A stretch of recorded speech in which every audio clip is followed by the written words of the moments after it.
اس کی مینجمنٹ پہ اور فائنینشیل افیئرز پر آج دن تک کبھی کسی نے انگلی نہیں اٹھائی، کبھی کوئی مالی بے ضابطگی سامنے نہیں آئی. تو شوکت خانم ہاسپٹل کو بہت اچھے طرح جسے کہتے ہیں کھنگالنے کے بعد جب وہاں سے کچھ نہیں ملا تو القادر یونیورسٹی کا رخ کیا جاتا ہے. القادر یونیورسٹی ایک تاثر جو میڈیا میں آتا ہے 190 ملین پاؤنڈ کا کیس ہے. آج بھی جج صاحب جب آئے تو انہوں نے پہلا جملہ بولا کہ میں 190 ملین پاؤنڈ کے کیس کا فیصلہ سنانے لگا ہوں. تو مجھے بڑی حیرت ہوئی کہ 190 ملین پاؤنڈ کا تو کیس ہی نہیں ہے، تو جج صاحب کا پہلا جملہ ہی غلط ہے. تو آگے فیصلہ کیا آئے گا جب انہوں نے پہلا جملہ ہی غلط بول دیا. اس پورے کیس میں سب سے پہلے تو بڑا مختصراً آپ کو میں بتانا چاہتا ہوں، زیادہ ٹائم نہیں لوں گا. ملک ریاض صاحب کی فیملی اور عمران خان صاحب، ان کی اہلیہ مرزا شہزاد اکبر، ساتھ ہی ساتھ میں زلفی بخاری اور فرا، 8 لوگوں کو سرکار نے پروسیکیوٹ کرنے کا ارادہ کیا. 8 لوگوں میں سے 6 لوگ مسنگ ہیں. 6 لوگ کبھی اس مقدمے میں آئے نہیں، نہ تفتیش کا حصہ بنے، نہ ان کے خلاف فرد جرم عائد ہوئی، اور وہی 2 یوزول سسپیکٹس اور وہی 2 یوزول سزائیں 14 سال اور 7 سال میاں بیوی کے لیے. عمران خان صاحب کو بھی سزا سنائی گئی اور ان کی اہلیہ کو بھی سزا سنائی گئی.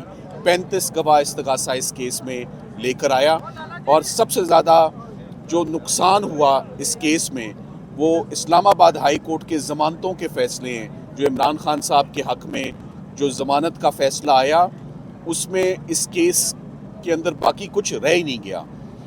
ادھر جو پیسہ ملک ریاض صاحب کا ذاتی پیسہ تھا وہ یو کے سے پاکستان آیا، اس کو کسی بھی طریقے سے عمران خان صاحب نے فیسیلیٹیٹ نہیں کیا. نہ ہی سرکار یہ ثابت کر سکی کہ وہ پروسیڈز آف کرائم تھے، وہ ایل گاٹن منی تھی. یہ سرکار ثابت کر ہی نہیں سکی. وہ پیسہ پاکستان آتا ہے، اور وہ پیسہ، بڑی خوشی کی بات ہے کہ پاکستان کا پیسہ پاکستان آیا. ٹرینڈ تو یہ چل رہا ہے کہ پاکستان کا پیسہ ملک سے باہر جاتا ہے. ادھر پہلی دفعہ پاکستان میں ایک پیسہ آتا ہے، اور آتا بھی کہاں ہے، کسی کے پرسنل اکاؤنٹ میں نہیں آتا. سپریم کورٹ رجسٹرار صاحب کے بینک اکاؤنٹ میں آتا ہے، اور سپریم کورٹ کے بینک اکاؤنٹ میں یہ پیسہ 4 سال تک موجود رہتا ہے. پورے کا پورا پیسہ، اس میں 1 روپیہ بھی کم نہیں ہوتا، بلکہ اس پہ منافع لگتا ہے، اور وہ پیسے پہلے سے بھی زیادہ ہو جاتے ہیں. القادر یونیورسٹی ٹرسٹ کوئی گوسٹ پروجیکٹ نہیں ہے، وہ حقیقت ہے، وہ ایگزسٹ کرتا ہے. وہاں پر گورنمنٹ کالج لاہور جیسی پریسٹیجیس یونیورسٹی کے ساتھ وہ افیلیٹڈ ہے. وہاں لمس کے پریسٹیجیس ادارے کے جو پروفیسرز ہیں وہ لیکچرز دیتے ہیں. وہاں پر 150 سے اوپر طلبہ آن کیمپس رہتے ہیں، فری آف کاسٹ ایجوکیشن ہے. مگر افسوس کی بات یہ ہے، چلے سائفر، عدت نکاح، توشہ خانہ، یہ اور معاملات تھے. مجھے حیرت ہوئی کہ یہ ایک سوشل ورک جو ہے، ایکٹ آف فلنتھراپی ہے، اس کے اوپر جو عوام کی فلاح و بہبود کے لیے یا ان کی بہتری کے لیے جو سوشل ورک ہو رہا ہوتا ہے وہ بند نہیں ہونا چاہیے، یا پولیٹیکل وکٹمائزیشن کا حصہ ہرگز نہیں ہونا چاہیے. میں آپ کو صرف یہ بتا سکتا ہوں کہ سرکار اس بات کا اعتراف کرتی ہے کہ عمران خان صاحب نے 1 روپیہ نہیں لیا، بشریٰ عمران کے اکاؤنٹ میں 1 روپیہ نہیں گیا. سرکار اس بات کا اعتراف کرتی ہے کہ کوئی پرسنل بینیفٹ اور گین ان کو نہیں ہوا. سرکار کے اپنے گواہوں کا کہنا ہے کہ کوئی یہاں پر مالی بے ضابطگی نہیں ہے، کوئی مس اپروپریشن نہیں ہے، کوئی ایل گاٹن فنڈز نہیں ہیں. نیب کے کیسز تو تبھی چلتے ہیں اور سزائیں تبھی ہوتی ہیں جب یہ ثابت ہوتا ہے کہ آپ نے کوئی اللیگل بینیفٹ لیا ہے، کوئی اللیگل گین لیا ہے، کوئی مالی فائدہ لیا ہے. یہ ایک ایسا کیس ہے جس میں یہ بھی سرکار مانتی ہے کہ کوئی یہاں پر فائنینشیل بینیفٹ نہیں ثابت ہو سکا، کوئی مس یوز آف پاور یہاں پر نہیں ثابت ہو سکی، مگر پھر بھی 14 سال عمران خان صاحب کو سزا سنائی گئی. بشریٰ عمران کے لیے جج صاحب نے کہا میں رعایت برتوں گا کیونکہ وہ خاتون ہیں اور چونکہ ان کا رول کم ہے.